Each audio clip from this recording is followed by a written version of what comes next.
Selamat berjumpa pada rekan-rekan mahasiswa. Pada kesempatan ini kita berjumpa lagi untuk melanjutkan tahapan analisis kebijakan publik ya. Yang pada saat ini kita sampai pada analisis evaluasi, analisis monitoring kebijakan publik. Jadi ini merupakan tahapan yang terakhir ya, yang bisa kita lakukan untuk menguji kinerja dari sebuah kebijakan publik, apakah itu berhasil atau tidak ya, berhasil atau tidak, sehingga kita bisa menentukan langkah selanjutnya apakah kebijakan ini perlu direvisi, diperpanjang atau diperbaiki, bahkan diganti sama sekali. Ya, jika di hasil kinerja itu kita menemukan hal-hal yang tidak ada hal yang signifikan dengan kebijakan, dengan penyelesaian masalah yang ada di lapangan, berarti kebijakan itu tidak dapat dilaksanakan.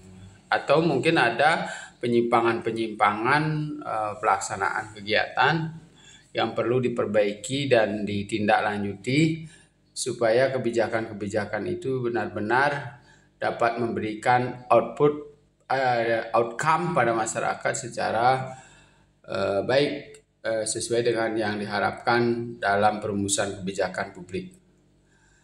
Analisis kebijakan dinamis ini menduduki posisi analisis kebijakan sebagai ranah yang rasional dan idealis ya, dengan mementingkan usaha lebih keras kepada pengembangan dan penilaian alternatif kebijakan yang lebih kreatif, lebih maju, lebih berorientasi kepada masa depan dengan mengikut sertakan publik dalam setiap tahapan analisis kebijakan.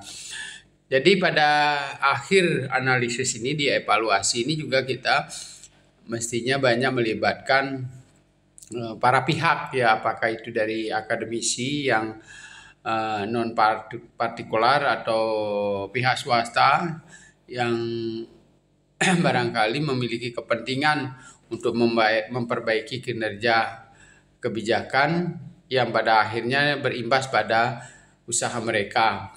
Juga kelompok sasaran, juga para peneliti yang berkeinginan untuk menghasilkan produk-produk kebijakan yang lebih baik di masa depan. Jadi ini sebenarnya dengan berbagai pendekatan atau multi dimensi ya, apakah itu dari ranah kebijakan publik, apakah dari para ahli-ahli lain ya, sehingga nanti akan memberikan kontribusi yang cukup dan secara positif memberikan peningkatan kualitas pada produk kebijakan di masa depan. Nah, analisis evaluasi kebijakan. Jadi evaluasi merupakan kegiatan untuk menilai tingkat kinerja suatu kebijakan. Dengan demikian, studi evaluasi kebijakan merupakan suatu analisis yang bersifat evaluatif sehingga konsekuensinya lebih retrospektif dibandingkan dengan prospektif ya. Jadi kita lebih menekankan pada penilaian kebijakan yang sudah berjalan ya. Jadi kita menilai kembali ke belakang apakah kebijakan-kebijakan itu sudah menghasilkan dampak yang diharapkan. Apabila tidak, maka kita akan menelusuri proses-proses yang sudah dilakukan, apakah di dalam proses perumusan ataupun di dalam implementasi ya. Jadi evaluasi itu bisa kita lakukan dalam setiap tahapan ya. Jadi ketika misalnya pada pelaksanaan kita temukan sudah sesuai dengan standar-standar yang harus dipenuhi, berarti ada kemungkinan kesalahan di dalam proses perumusan kebijakan tersebut ya. Jadi kita akan meneliti kembali proses-proses itu apakah ada yang salah, bahkan tidak gitu ya. Bisa juga nanti berkaitan dengan persoalan apa istilahnya itu, dampak hukum yang terjadi ketika proses-proses itu dilakukan penyimpangan-penyimpangan ya. Jadi misalnya pada saat perumusan ketidaksesuaian dengan produk perundang-undangan sebelumnya kan gitu ya. Tapi mestinya sebelum dilaksanakan sudah dilakukan audit ya terhadap proses tersebut. ya, dengan berbagai cara ya. Apakah itu yang berkaitan dengan keuangan, mungkin inspektorat yang melakukan audit, yang berkaitan dengan produk perundang-undangan, tentu nanti di bagian hukum yang lebih detail memahamkan bahwa proses penyusunan kebijakan itu sudah sesuai dengan produk perundang-undangan yang ada sebelumnya. Tetapi kadang-kadang ketika sebuah kebijakan itu menghasilkan krisis yang sangat panjang gitu ya, misalnya penanganan kemiskinan ya, kemudian penanganan bencana dan seterusnya. Jadi misalnya di dalam proses implementasi, kenapa orang dengan mudah melakukan kesalahan gitu kan, misalnya terjadi korupsi terhadap kegiatan-kegiatan pelaksanaan sebuah proyek ya. Kenapa gitu? Oh, ternyata pada saat proses penyusunan perencanaan atau kebijakan tersebut, instrumen-instrumennya tidak lengkap, sehingga banyak orang yang melakukan kebocoran-kebocoran anggaran dan seterusnya. Kemudian sistem monitoringnya tidak bagus, atau sebuah kebijakan dilaksanakan tanpa disertai dengan SOP dalam monitoring, sehingga ada kemungkinan dalam implementasi itu terjadi berbagai penyimpangan ya, sehingga kita bisa mengoreksi kembali kepada proses perumusan kebijakan. Dalam mengevaluasi, seorang analisis berusaha mengidentifikasi efek yang semula direncanakan untuk merealisir suatu keberhasilan dan dampak apa yang ditimbulkan dari akibat sebuah kebijakan. Jadi bisa saja hasil dari sebuah kebijakan itu sudah sesuai dengan harapan, tetapi ketika proses monitoring dan evaluasi ini dilakukan, ternyata masih ada hal yang bisa ditingkatkan dari sebuah program ya. Jadi program pembangunan ya, katakanlah misalnya kalau dia menghabiskan anggaran sampai 1 miliar, dengan hasil yang ditemukan sekarang sudah sesuai setelah dievaluasi, sebelum kita melakukan evaluasi secara detail. Tetapi ternyata setelah dievaluasi, dilakukan analisis evaluasi dengan mungkin pertama misalnya tahu-tahu dari perencanaan pembelian barang itu harga barang menurun ya, misalnya harga minyak menurun gitu kan. Kenapa tetap habis anggaran tersebut? Padahal semua komponen yang dilakukan itu semua menurun gitu. Sehingga mestinya ada sisa anggaran. Setelah dievaluasi ternyata ya dihabiskan saja gitu misalnya. Jadi dibuatkan notanya, rekanannya dibuatkan bukti-buktinya dan seterusnya. Nah, yang semestinya ketika terjadi penurunan dan seterusnya, anggaran itu pasti akan tersisa. Itu misalnya salah satunya. Kemudian ada teknologi yang dipergunakan yang lebih baru. Ya, dengan menggunakan teknologi mungkin dia akan bisa menghemat anggaran. Ternyata setelah selesai program pembangunan itu dilakukan, justru anggaran tetap habis, teknologi juga dipergunakan. Bahkan juga di laporannya bisa jadi kekurangan dan seterusnya. Nah, ini perlu kita lakukan evaluasi dari berbagai kegiatan-kegiatan pembangunan ataupun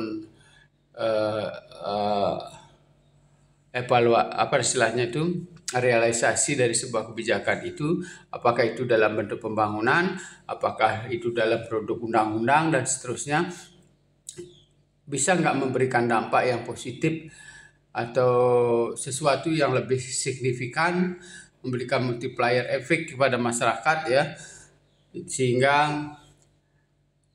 kebijakan-kebijakan ini bisa diteruskan atau diperbaiki di tahun-tahun berikutnya. Ada beberapa fungsi evaluasi menurut Rian Nugroho ya. Yang pertama, melalui evaluasi dapat dipotret realitas pelaksanaan program dan dapat dibuat suatu generalisasi tentang pola-pola hubungan antar berbagai dimensi realitas yang diamati. Jadi ketika kita mengevaluasi itu ya, kita kan tentu bisa melihat indikator-indikator yang dicapai di dalam proses apakah itu di dalam pelaksanaan kebijakan ya, apakah itu di dalam proses merumusan kebijakan. Nah, dari analisis berbagai indikator itu ternyata masing-masing indikator itu ada yang berdiri sendiri, ada yang saling mempengaruhi gitu ya. Jadi sejauh mana indikator A berpengaruh terhadap indikator B, itu akan kita temukan ketika kita melakukan analisis secara detail. Nah, dari situ juga kita akan memberikan rekomendasi bahwa untuk melaksanakan untuk mencapai hasil yang kita harapkan, misalnya tujuan B, maka beberapa indikator ini harus terpadu ya, beberapa indikator ini harus dipisahkan dan seterusnya, sehingga kita bisa mencapai hal yang lebih efektif dan efisien tatkala melaksanakan kebijakan yang sama di masa depan. Nah, kemudian dari evaluasi ini, evaluator dapat mengidentifikasi masalah, kondisi, dan aktor yang mendukung keberhasilan dan kegagalan kebijakan. Jadi boleh saja di dalam perumusan kebijakan sudah kita tentukan secara detail ya, anggarannya sudah terbagi per pos dengan baik ya. Kemudian juga apabila mempergunakan teknologi dan informasi sudah juga dilakukan ya. Nah, keterhubungan antar aktor dan seterusnya juga kita bisa melihat di situ apa yang berpengaruh terhadap keberhasilan saat ini. Ya bisa saja bukan karena anggarannya, tapi di satu tempat misalnya di daerah B, katakanlah begitu, anggarannya sama, proyeknya sama, mengerjakan soal pendidikan kan gitu. Dengan anggarannya sama, jumlah sasarannya atau penduduk yang disasar itu sama, hasil atau impact yang didapatkan oleh masyarakat itu berbeda. Yang satu biasa-biasa saja, yang lainnya sangat kreatif dan memberikan multiplier effect dari sebuah kebijakan. Ya, misalnya penanganan kemiskinan. Yang satu mungkin BLT-nya langsung tunai itu diberikan begitu saja gitu ya, tidak ada misalnya persyaratan yang dipenuhi ya. Jadi masing-masing daerah punya persyaratan, misalnya BLT itu dipergunakan untuk biaya sekolah, BLT itu dipergunakan untuk membuat usaha kecil-kecilan dan sebagainya. Tentu yang dibagikan secara biasa dengan yang dibagikan dengan persyaratan itu ya akan memberi dampak yang berbeda. Jadi misalnya kalau dia dipaksa untuk membuat UMKM kecil-kecilan atau usaha-usaha kecil misalnya, maka dia akan BLT yang diberikan itu akan menghasilkan edukasi kepada masyarakat, menimbulkan giat usaha baru ya, dan bahkan mungkin akan menjadi cikal bakal kehidupan masyarakat bersangkutan ke depan. Nah, itu. Jadi kita bisa melihat seperti itu, nanti para analis bisa memberikan rekomendasi pada model-model yang sesuai, yang cocok dan ke depan bisa memberi prospek positif di dalam kebijakan publik itu. Jadi kita akan menyarankan, ini BLT, tetapi dengan persyaratan dia harus membangun UMKM, apakah itu dagang canang, apakah usaha kecil ya, apakah itu dagang jajanan dan seterusnya, lebih berhasil dibandingkan dengan BLT yang dibagikan di tempat A yang tanpa syarat. Jadi kita akan mengacu, analis ini juga memberikan rekomendasi-rekomendasi yang kira-kira bisa memperbaiki kualitas dampak daripada kebijakan tersebut di masa depan. Melalui evaluasi dapat diketahui apakah tindakan yang dilakukan oleh para pelaku, baik birokrasi maupun pelaku lainnya, sesuai dengan standar dan prosedur yang diterapkan oleh kebijakan. Jadi apakah yang dikerjakan itu sekarang meskipun sudah berhasil, apakah standar dan indikator yang digunakan itu dilalui oleh mereka? Ini hasilnya kebijakan itu dampaknya sangat baik sekali di masyarakat. Ternyata setelah kita analisis, mereka mempergunakan cara yang berbeda yang sama sekali tidak ada di instrumen yang sudah dibuat di dalam kebijakan publik gitu. Oh ternyata improvisasi kreativitas daripada para pelaku ini berpengaruh terhadap keberhasilan implementasi kebijakan.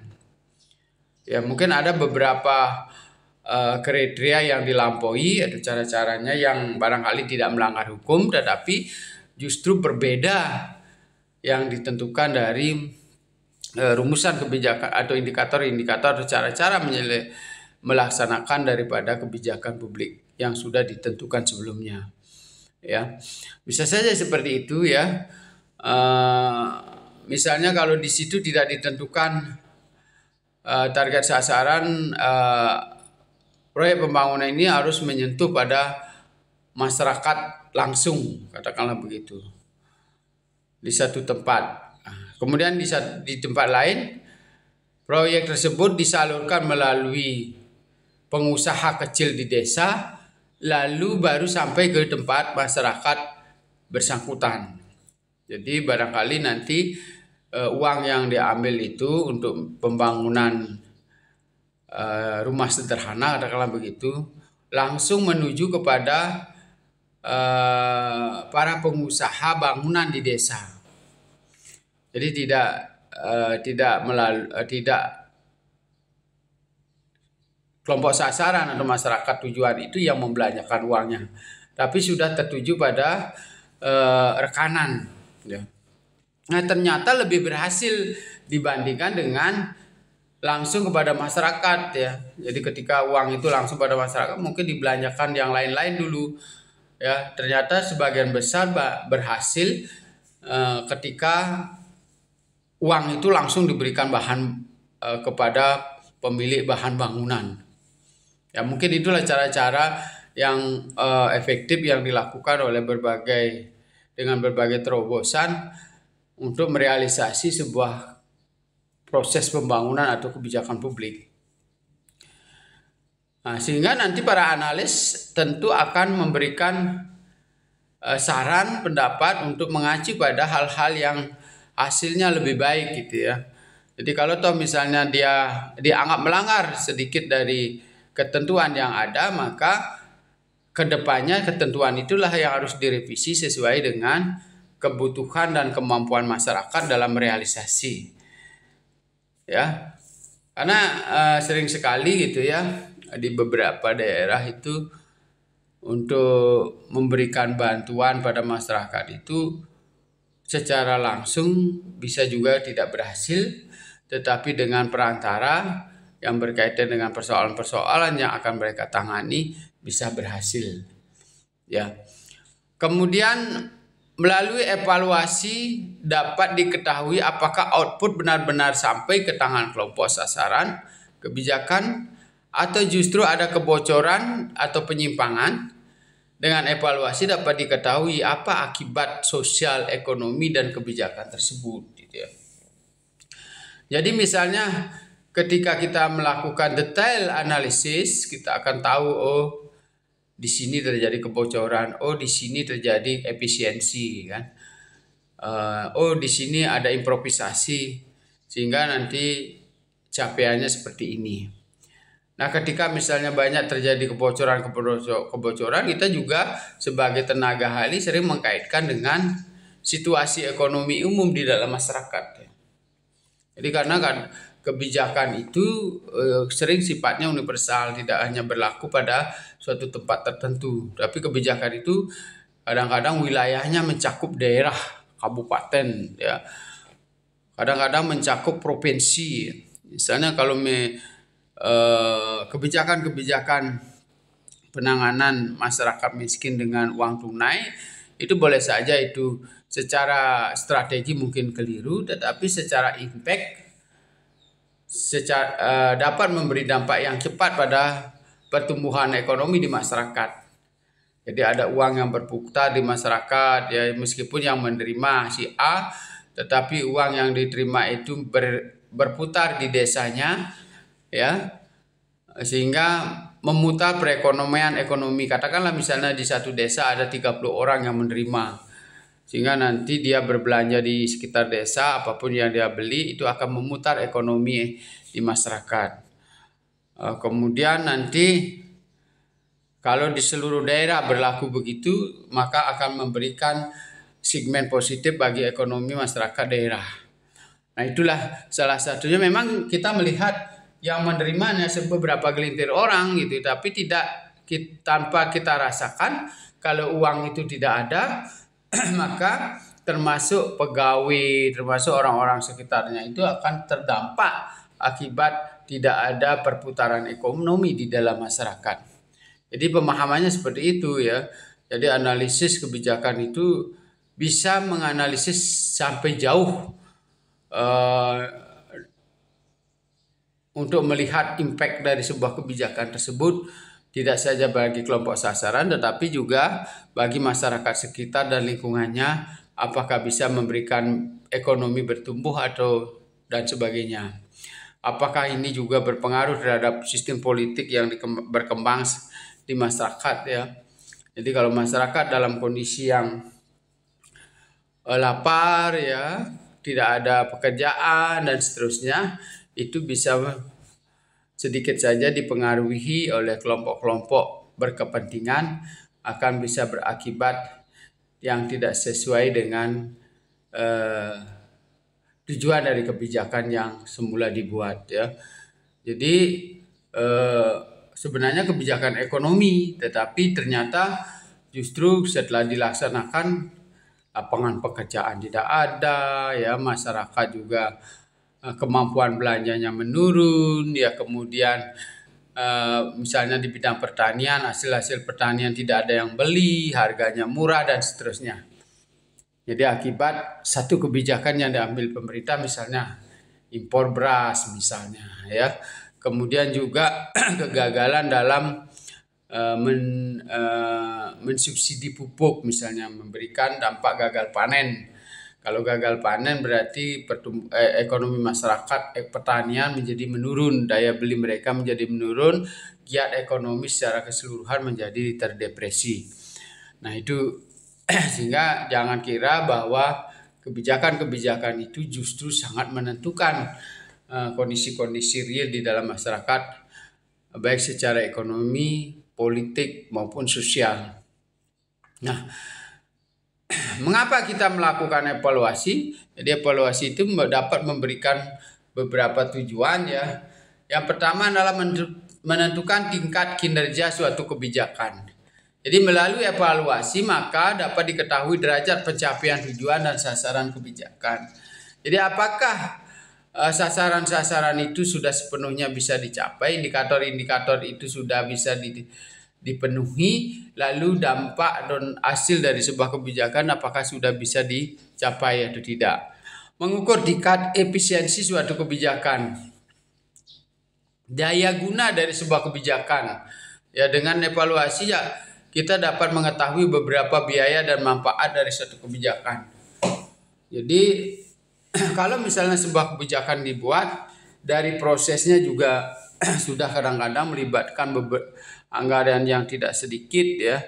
Tidak saja anggaran pemerintah, juga kadang anggaran-anggaran dari kelompok-kelompok kepentingan tertentu juga bisa dilibatkan dalam hal memproses sebuah kebijakan publik ya. Jadi sehingga misalnya kalau masyarakat terlibat menghabiskan anggaran ketika misalnya dia diwajibkan ikut dalam melakukan dengan pendapat ya, dia menghabiskan waktunya, dia menghabiskan mungkin anggaran juga transport untuk hadir dan seterusnya ya. Lalu kemudian proses itu digodek di partai politik atau di arena politik ya. Tidak sampai di situ saja ya, kembali lagi setelah berupa draft lagi disosialisasi apakah di media elektronik, media massa dan seterusnya, itu menghabiskan cukup energi ya, sehingga nanti kita bisa melihat apakah satu kebijakan itu bisa menghemat energi, berapa energi yang bisa dihemat sehingga kita bisa menghasilkan kebijakan. Atau mungkin anggarannya boleh saja banyak, waktunya yang dihabiskan banyak, tetapi nanti hasilnya luar biasa, bisa dikerjakan oleh masyarakat dengan mudah dan dapat memberi pengaruh secara positif pada kehidupan masyarakat berlipat ganda kan gitu. Bisa saja biayanya besar tetapi hasilnya nanti sangat bagus dan luar biasa. Itu juga kita sebut sebagai efisiensi ya.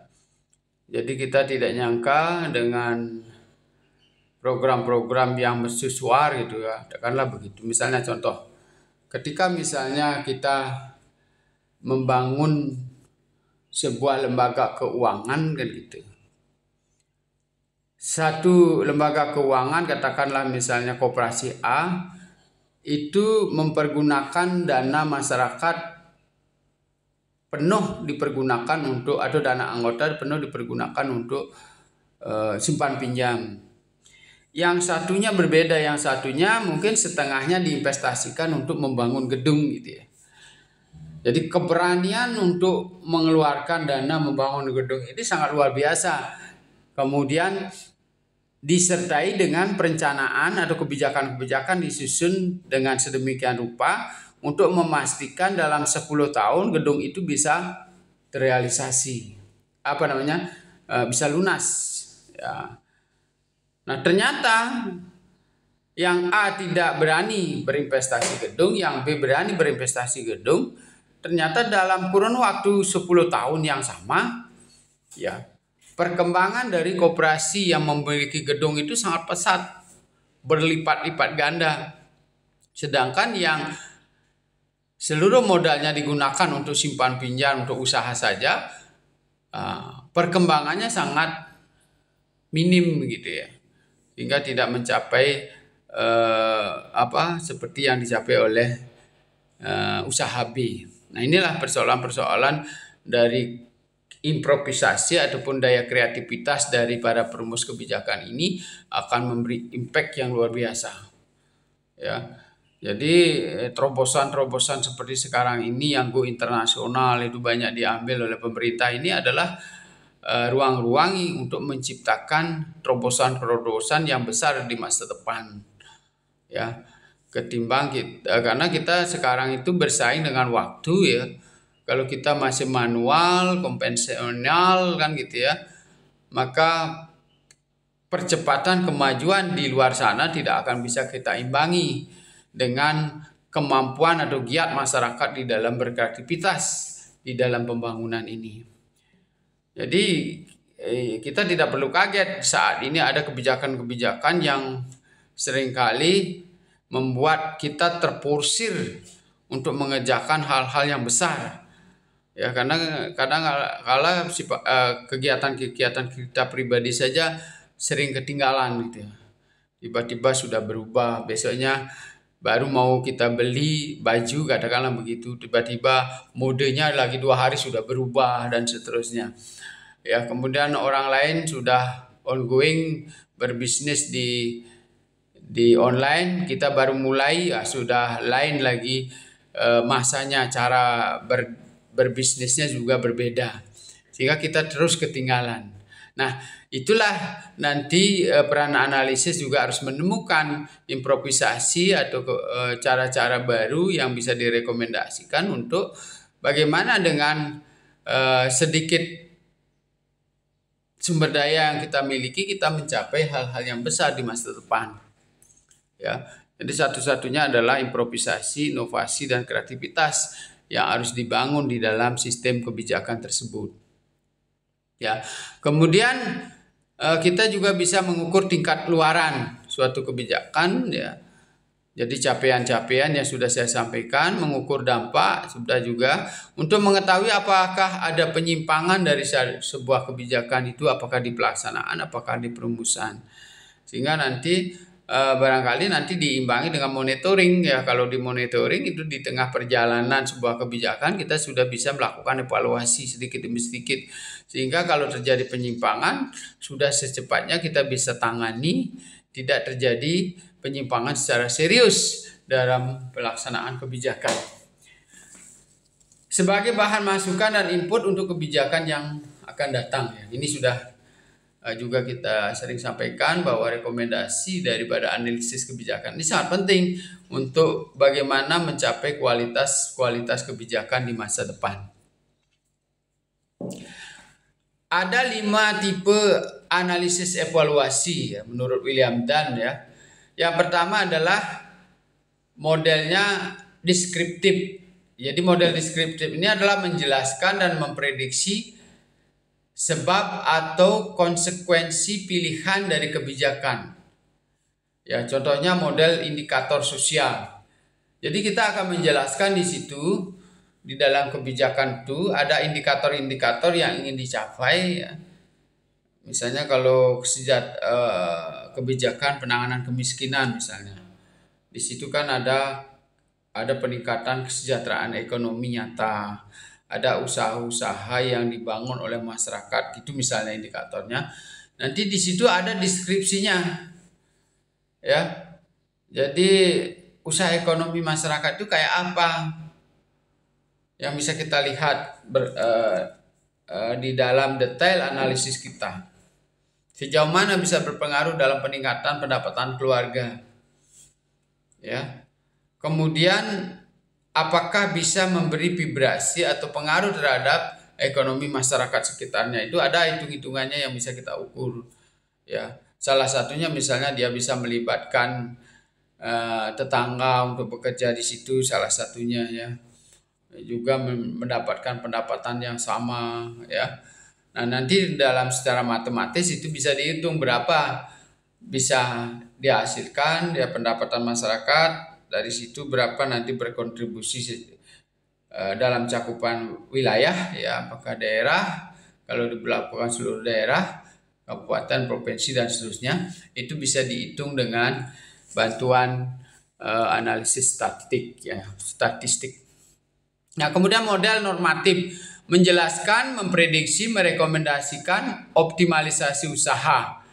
Misalnya model antrean, model biaya manfaat dan seterusnya. Jadi misalnya kita akan menilai dari atau mengalukan analisis itu menggunakan analisis biaya dan manfaat misalnya. Jadi tidak apa-apa misalnya biaya besar tetapi manfaat yang diperoleh itu sangat besar dan mempercepat pertumbuhan ekonomi. Ya. Sehingga orang banyak, kita lebih baik pinjam uang ya. Lalu nanti kita investasikan dan berputar sekian kali akan menjadi lunas uang itu kan gitu. Sekian tahun akan lunas dan seterusnya. Itu adalah salah satu bentuk cost yang kita keluarkan itu apakah memberi manfaat yang luas dan besar bagi masyarakat. Bisa juga kita menggunakan analisis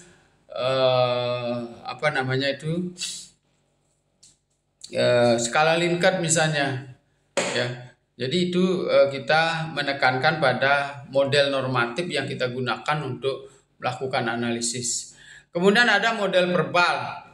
Jadi ekspresi deskriptif normatif berupa verbal, simbol-simbol dan prosedural yang menggunakan bahasa sehari-hari dan nalar dalam beberapa argumen penilaian. Jadi nanti setiap analisis itu membuat kode-kode ya, kemudian memberikan indikasi-indikasi, membuat SOP di dalam melakukan analisis ya. Sebaliknya kebijakan juga ada seperti itu. Jadi kalau kita lihat verbalnya adalah jadi mau dia memberi dampak secara luas atau tidak, yang penting apa normatif yang dibuat itu tidak dilanggar gitu. Udah, berarti sudah selesai kebijakan itu dilaksanakan gitu ya. Uangnya tepat waktu, penyelesaiannya tepat waktu misalnya, itu sudah selesai. Ya, kemudian masyarakat sudah menerima misalnya kalau dalam bentuk proyek, dalam bentuk bangunan, ada pernyataan dia menerima dan seterusnya. Jadi tidak lagi memikirkan soal-soal apakah memberi dampak luas apa tidak gitu ya. Kalau model deskriptif kita bisa menjelaskan sampai sejauh itu. Ya. Kemudian model simbolis menggunakan simbol matematis dan menerangkan hubungan yang data aktual. Jadi kita juga sering menganalisis itu menggunakan angka-angka. Ya, jadi kemampuan matematis ini akan banyak berkaitan dengan prediksi, peramalan, kemudian penggunaan anggaran, ya, yang analisisnya yang banyak menggunakan analisis kuantitatif. Nah, yang terakhir adalah model prosedural, menggunakan prosedur simulasi, teori pembuatan keputusan dalam hal penentuan alternatif, kemudian data asumsi yang relatif memiliki pembobotan yang baik, ya. Jadi ini kita akan sebelumnya kebijakan itu dibuat itu sebenarnya sudah merupakan proses atau standar yang harus dipenuhi gitu. Jadi kita bisa melihat apakah itu sudah sesuai dengan SOP apa tidak. Ya. Jadi penekanan kembali pada SOP, ya. Ya, kalau tadi model simbolis matematis dia dinyatakan bahwa benar gitu apabila mengikuti rumus-rumus matematis tersebut. Ya, apakah regresi sederhana, apakah model-model lain, ya, apa ada korelasi dan seterusnya. Jadi kalau dia sudah penuhi itu, ya berarti berhasil. Ya, kalau dia dalam posisi minus, hasilnya berarti kebijakan itu masih kurang berhasil dan seterusnya, ya.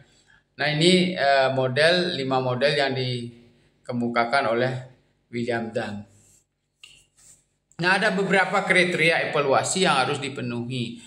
Yang pertama adalah efektivitas, ya. Jadi berkenaan dengan apakah suatu alternatif mencapai hasil yang diharapkan atau mencapai tujuan yang diadakannya tindakan tersebut, ya. Apakah dia dapat mencapai tujuan kalau kebijakan itu bisa terlaksana. Kalau efisiensi berkenaan dengan jumlah usaha yang dipergunakan untuk menghasilkan tingkat efektivitas tertentu, ya. Jadi sekali lagi efisiensi dari menurut pemikiran administrasi publik adalah seberapa besar usaha yang dilakukan dengan perbandingan terbaik dari hasil sebuah tindakan, ya. Jadi apakah itu kebijakan itu, ya. Jadi berapapun anggarannya, yang penting hasilnya paling optimal, itulah yang paling efisien. Ya. Yang berikutnya adalah kecukupan. Berkenaan dengan seberapa jauh suatu tingkat efektivitas memuaskan kebutuhan, nilai atau kesempatan menumbuhkan adanya masalah. Jadi apakah kebijakan itu dilaksanakan dapat memberikan standar kepuasan pada setiap orang itu tinggi atau tidak, ya. Jadi makanya kita ada istilah indeks kepuasan masyarakat dari sebuah pelayanan publik. Kebijakan juga begitu, kita bisa lihat apakah dengan adanya bangunan ini unsur-unsur secara matematis sudah terpenuhi, tetapi apakah bangunan ini bisa memberikan dampak secara psikologi bagi masyarakat. Jadi masyarakat merasa senang, ya, ingin ikut memelihara, begitu. Aktivitas mereka bergelora, tidak banyak keluhan dan seterusnya. Bahkan juga ada ide-ide baru untuk mengembangkan bangunan yang diberikan oleh pemerintah itu di sekitarnya, apakah parkiran dan seterusnya. Itu berarti ternyata kebijakan yang dibuat itu tepat, kan gitu. Atau sebaliknya justru memberikan kesempatan menimbulkan masalah-masalah berikutnya, gitu. Jadi bisa terjadi seperti itu ketika kebijakan-kebijakan itu dilaksanakan, justru menimbulkan masalah-masalah lain yang timbul di masyarakat, ya. Misalnya dulunya tempat wisata itu dikelola oleh masyarakat. Memang sih tidak teratur, tidak terpantau jumlah wisatawan yang datang, pemerintah sulit memperoleh datanya, ya pendapatan juga tidak ada yang masuk ke pemerintah daerah. Gitu. Lalu dikeluarkan kebijakan bahwa seluruh pariwisata itu harus dikelola melalui kebijakan-kebijakan pemerintah. Ya. Kemudian diambil alih, kemudian diatur, dibuatkan retribusi dari sana, ya tiketnya dari pemerintah, kemudian nanti para pengelola yang kemarin mengelola secara mandiri, apakah itu kelompok desa, itu digaji oleh pemerintah. Ternyata impaknya bagi masyarakat itu berbeda gitu. Ya karena apa?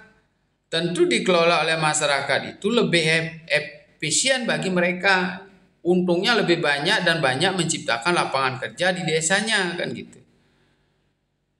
Tetapi masyarakat tidak peduli dengan ditariknya oleh pemerintah usaha tersebut, ada pajak yang masuk, ada kontribusi yang masuk ke pemerintah daerah, itu memberi dampak terhadap pertumbuhan ekonomi di daerah. Ya misalnya bisa menciptakan lapangan kerja sampai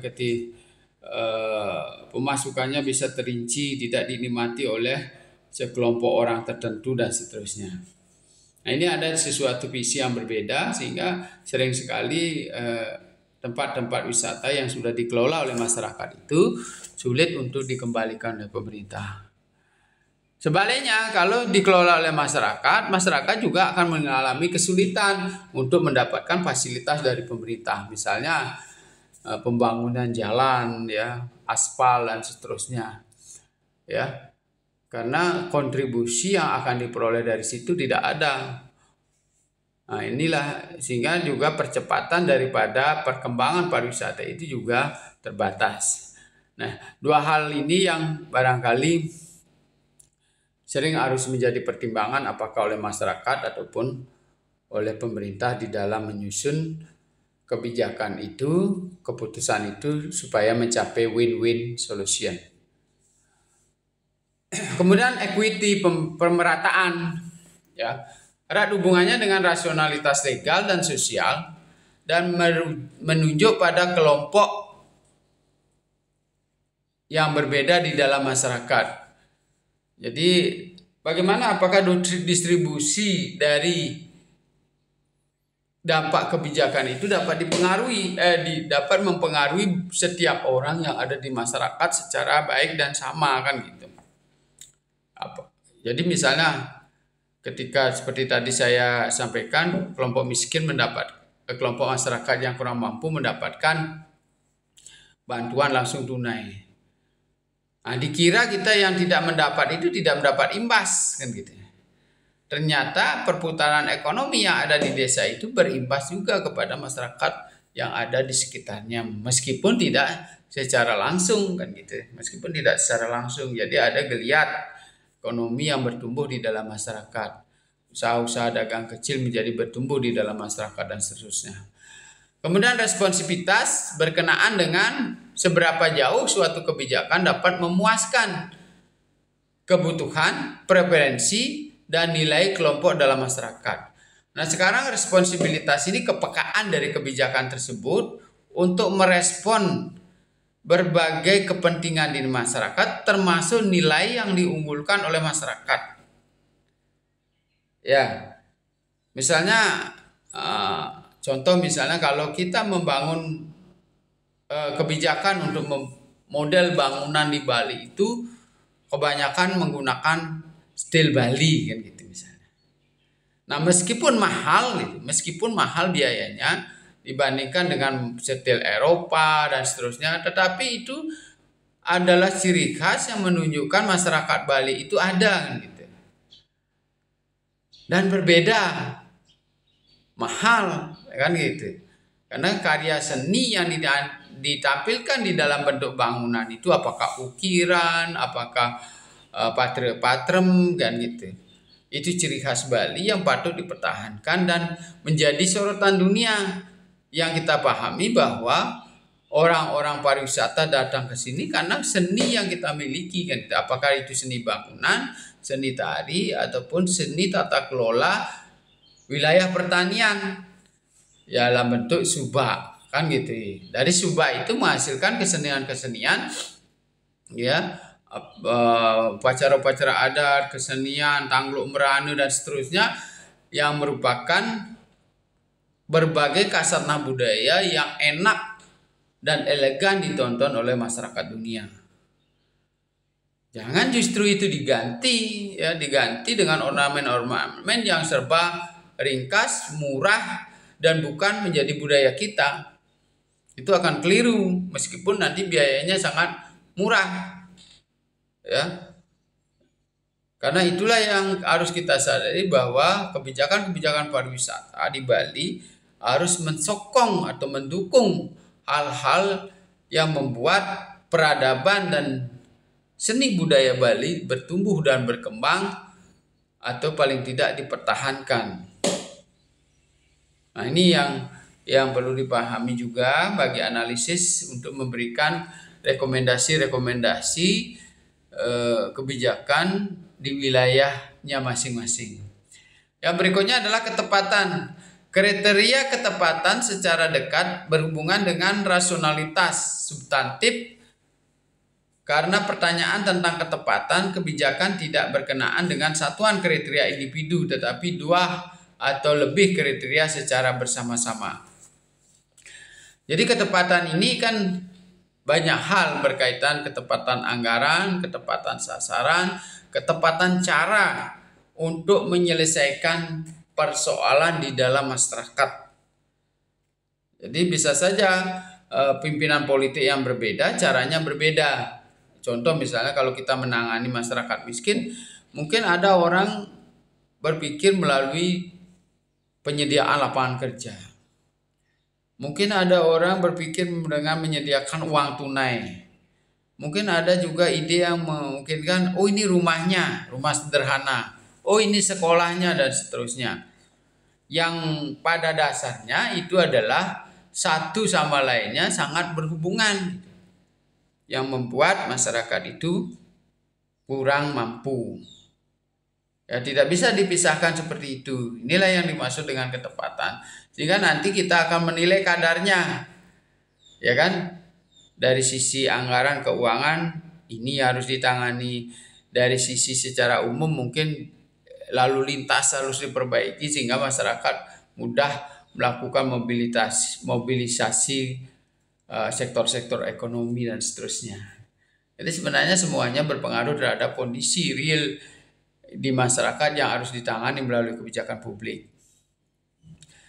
Nah, selanjutnya akan saya sampaikan tentang analisis monitoring kebijakan publik. Di monitoring atau pemantauan merupakan kegiatan untuk melakukan evaluasi terhadap implementasi kebijakan. Ini adalah salah satu dari cara melakukan evaluasi kebijakan yang disebut dengan monitoring.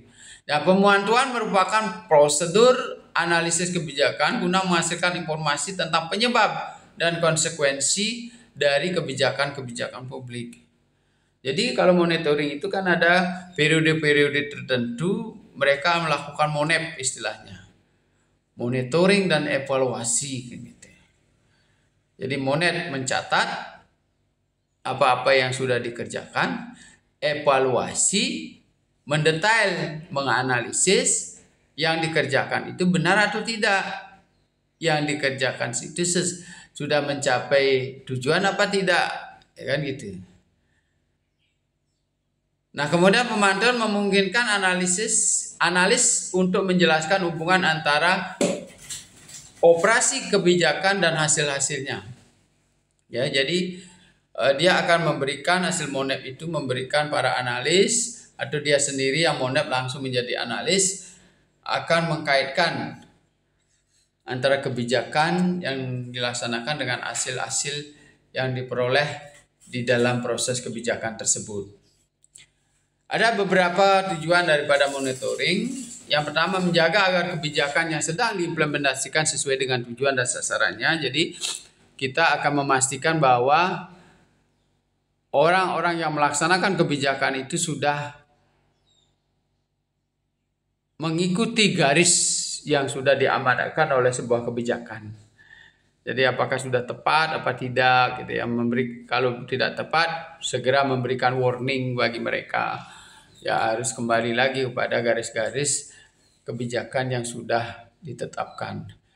Dapat menentukan kesalahan sedini mungkin sehingga mengurangi risiko yang lebih besar ya. Tadi sudah saya sampaikan, jadi sedini mungkin kita sudah tahu kalau terjadi kebocoran sehingga tidak fatal dalam jumlah yang besar. Melakukan tindakan modifikasi terhadap kebijakan apabila monitoring mengharuskan untuk itu. Jadi hasil Monet kita mengetahui bahwa kebijakan itu harus segera dilakukan perbaikan. Atau sebaliknya, ketika kita monet di tengah-tengah perjalanan, ada bentuk-bentuk kegiatan operasional yang memperlancar pelaksanaan kebijakan itu, maka kita akan mengarahkan untuk menggunakan cara itu sehingga hasil daripada kebijakan itu dicapai dengan sempurna.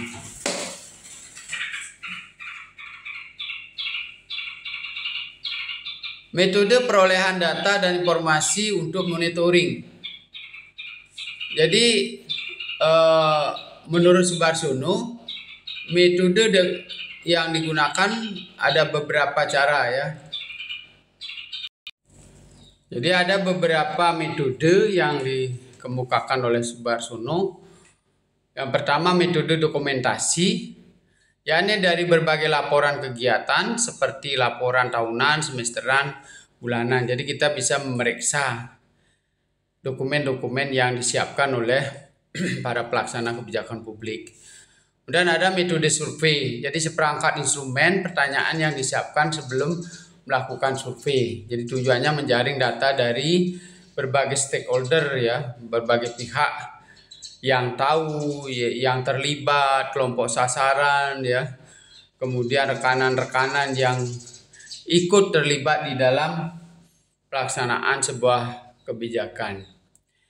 Kemudian metode observasi lapangan, jadi melihat langsung ya, mengamati data empiris di lapangan dan bertujuan untuk lebih meyakinkan dalam membuat penilaian terhadap proses dari kebijakan. Misalnya kalau kita lihat ada kebijakan berkaitan dengan pembangunan rumah bersubsidi, katakan begitu. Kita akan lihat bentuk bangunannya bagaimana ya.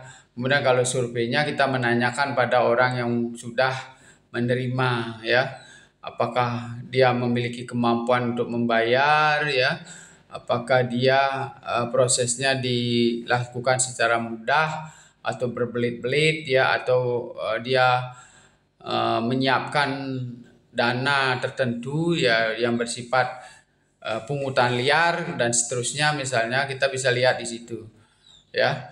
Kemudian juga metode wawancara yang khusus bagi analisis itu menyiapkan instrumen atau pertanyaan-pertanyaan terkait dengan implementasi kebijakan tersebut ya. Jadi dari para pelaksananya sampai pada para penerima dampak dari kebijakan tersebut. Bahkan juga kita bisa menanya para ahli yang kebetulan memiliki kegiatan di wilayah itu gitu. Jadi dia tentu akan memiliki referensi-referensi yang layak kita pertimbangkan untuk memberikan masukan dalam kebijakan publik kita. Kemudian metode campuran, barangkali dari semua itu dilakukan ya. Jadi semua metode itu kita lakukan. Jadi ada beberapa dimensi-dimensi yang ingin kita capai sebagai analis, sehingga kita harus menggunakan semua metode tadi. Nah kemudian yang terakhir adalah focus discussion. Jadi FGD ini lakukan pertemuan dan diskusi dengan para stakeholder yang terdiri dari berbagai stakeholder. Jadi mereka akan berdiskusi apakah itu didampingi atau tidak. Mereka boleh berdiskusi di antara mereka sehingga mereka akan bisa mengeluarkan semua unek-uneknya, kemudian penilaian-penilaiannya terhadap hasil sebuah capaian kebijakan, atau kita mendampinginya tetapi tidak memberikan pendapat, kita hanya mendengarkan dari diskusi-diskusi tersebut ya. Jadi kalau tidak didampingi, mungkin dia akan memperoleh rumusan tersendiri atas berbagai persoalan yang dihadapi oleh mereka sebagai pelaksana. Kalau didampingi, bisa juga nanti mereka merasa tidak nyaman, sehingga yang dikeluarkan hal-hal yang positif saja. Kita tidak tahu hal-hal yang bersifat negatif disembunyikan, kita tidak bisa menggalinya, ya. Nah, kemudian juga bisa menggunakan pihak-pihak yang mereka segani atau tokoh-tokoh masyarakat yang nanti mengkoordinir mereka untuk melakukan diskusi dan seterusnya. Jadi FGD itu bisa dilakukan sedemikian rupa supaya bisa menghasilkan sesuatu analisis yang berkualitas.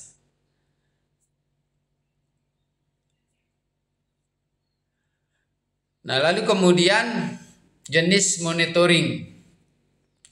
Jadi ada 4. Kalau tadi jenis evaluasi ya ada deskriptif ya. Sekarang ada jenis monitoring. Yang pertama adalah compliance, kepatuhan. Jadi adalah jenis monitoring untuk menentukan tingkat kepatuhan implementer terhadap standar dan prosedur yang telah ditetapkan. Jadi ada indikator-indikator yang sudah ditetapkan apakah dia bisa memenuhi atau tidak. Jadi si Monep mereka tinggal menanyakan, mencentang formulir-formulir yang sudah disediakan. Kemudian ada pemeriksaan auditing. Jadi jenis monitoring untuk melihat sejauh mana sumber daya dan pelayanan sampai pada kelompok masyarakat. Jadi kita akan mengaudit tidak saja pada para pelaksana ya, tetapi juga kita audit melalui kelompok sasaran. Apakah benar proyek rumah sederhana itu sesuai dengan kemampuan bayar mereka ya? Apakah benar yang menempati rumah sederhana itu adalah orang-orang yang memiliki kemampuan atau pendapatannya dalam syarat tertentu kan gitu. Jangan sampai nanti ada orang-orang yang sekedar berinvestasi membeli rumah-rumah sederhana itu sebagai lahan bisnis dan seterusnya. Bisa saja seperti itu, kita audit ya. Jadi kemudian audit selain anggaran yang digunakan, kita juga bisa mengaudit seperti tadi ya, perasaan ya, kemudian daya beli masyarakat bagaimana ya, kemudian juga dampaknya bagi masyarakat sekitarnya terhadap dari kebijakan-kebijakan yang sudah diambil. Kemudian ada monitoring akuntansi ya, atau accounting adalah jenis monitoring untuk mengkalkulasi perubahan sosial dan ekonomi yang terjadi setelah diimplikasikan suatu kebijakan. Jadi ini juga bisa dihitung ya, tingkat pertumbuhan ekonomi masyarakat akibat sebuah perusahaan berdiri situ, akibat sebuah pusat kota berdiri situ, pusat perdagangan berdiri di situ, bagaimana itu bisa dihitung, kalkulasikan pendapatan masyarakat bagaimana, dampak sosialnya bagaimana. Jadi kalau dampak sosial mungkin nanti ada pergeseran antara masyarakat yang semula di situ ya, jadi masyarakat asli di situ dengan masyarakat pendatang bagaimana pengaruhnya dan seterusnya. Apakah dimungkinkan ke depan ini terjadi gesekan-gesekan dan seterusnya. Apakah terjadi akulturasi dengan baik antara mereka dan seterusnya. Jadi ini sudah kita memikirkan prediksi-prediksi jangka pendek ya. Kalau kita masih monitoring baru prediksi jangka pendek, kita menghitung akunting ini menghitung jangka pendek. Tapi kalau sudah sampai analisis evaluasi itu mungkin kita akan lebih jauh mengembang dan secara detail seperti yang saya sampaikan tadi. Kemudian eksplanasi atau penjelasan. Jadi jenis monitoring untuk menjelaskan adanya perbedaan antara hasil dan tujuan kebijakan. Jadi kita akan mendetail menjelaskan ternyata hasilnya nanti ini biasanya eksplanasi itu kita lakukan begitu selesai monet kita tarik kesimpulan, berikan penjelasan. Pada siapa penjelasan ini diberikan? Baik pada para pelaksana, ya, apakah pelaksanaannya baik atau kurang, kita akan berikan penjelasan di situ. Ya, jadi capaian Anda sudah di atas rata-rata, kan gitu. Seharusnya Anda sudah baru mencapai di sini, Anda sudah bisa mencapai ini, ada target yang terlampaui dan sangat positif bagi Anda. Sebaliknya kalau kurang, semestinya Anda sudah sampai di sini, tetapi ternyata Anda baru sampai di sini. Kalau begini cara kerjanya, pertama Anda bisa tekor, Anda yang harus membayar kekurangannya gitu. Yang kedua, Anda mendapat deadline. Kalau lewat, kemungkinan Anda akan terhambat dalam proyek-proyek berikutnya, kan gitu. Atau kalau pelaksana kebijakan pemerintah, dia akan jadi warning. Ya, mungkin ada target-target kinerja yang tidak bisa terpenuhi oleh mereka. Nanti berpengaruh pada insentifnya, berpengaruh pada remonnya dan seterusnya. Itu atau nanti dia termasuk juga promosi-promosi jabatan itu akan tertunda kalau sudah berkaitan dengan sanksi administrasi mereka. Ya, itu kita jelaskan ya, jadi sehingga jangan sampai mereka terkena itu, supaya bisa meningkatkan kinerja mereka, sehingga pada akhir kebijakan itu harus selesai, mereka bisa menyelesaikan tepat waktu. Dan yang terakhir, jadi pendekatan yang digunakan oleh monitoring ya. Yang pertama juga akuntansi sistem sosial. Ini bisa saya jelaskan bahwa pendekatan monitoring mengetahui perubahan kondisi sosial yang objektif dan subjektif dari waktu ke waktu. Jadi kita melihat ya apa yang terjadi dari sebuah kebijakan. Biasanya karena kita berpikir kebijakan itu kan luas, menyangkut daerah ya. Jadi pengaturan pariwisata, kemudian kebijakan pembuatan jalan tol itu berkaitan dengan mobilitas masyarakat yang tidak saja nanti berpengaruh pada masyarakat daerah, tetapi juga bisa lintas daerah, bahkan lintas negara. Itu besar sekali pengaruhnya. Kita perlu menghitung dampak sosialnya bagi masyarakat setempat. Apakah masyarakat setempat itu mendapatkan imbas dari sebuah kebijakan pembangunan pelabuhan ya. Jangan sampai nanti kita membangun pelabuhan, justru masyarakat setempat tidak mendapat imbas. Jadi yang ada di situ misalnya semua pendatang, bahkan orang asing mungkin ya, sehingga ini cost-nya sangat besar bagi pemerintah. Kenapa? Kalau kita mendatangkan dari luar, kita akan membuat perumahan baru ya, apa istilahnya itu, mungkin berimbas pada penyediaan kontrak rumah dan seterusnya, kemudian biaya transportasi lebih banyak, kemudian biaya pengamanan dan seterusnya. Tapi kalau sedapat mungkin menggunakan masyarakat lokal, mereka merasa memiliki, dia paham tentang budaya masyarakat di situ, pendekatan terhadap gesekan-gesekan sosial lebih sedikit dan seterusnya, sehingga biaya-biaya yang dikeluarkan itu akan lebih sedikit. Dan yang paling penting adalah dampak sosial ekonominya bagi masyarakat setempat itu terlihat jelas ya. Kemudian eksperimen sosial, jadi adalah pendekatan monitoring untuk mengetahui perubahan sosial yang terjadi dalam kelompok eksperimen. Jadi kita mengeksperimen kelompok tertentu ya. Jadi tidak semua kita cobakan sebuah kebijakan itu, kita mengeksperimen dulu, baru nanti setelah berhasil baru diterapkan di seluruh wilayah yang ada. Atau istilahnya kalau kita monitoring mungkin anggarannya terbatas, kita mensampel dulu beberapa unit yang melaksanakan kebijakan tersebut. Tidak semua kita ambil ya, tapi kalau dari sampel itu sudah berhasil, semua kebijakan itu kita anggap bahwa tidak ada penyimpangan dan sudah bisa mencapai hasil di akhir kebijakan tersebut. Kemudian akuntansi sosial adalah pendekatan monitoring yang berusaha mengetahui hubungan antara masukan, proses, keluaran, hasil, dan dampak. Jadi itu barangkali kita akan menggunakan hitungan-hitungan ya. Jadi bagaimana supaya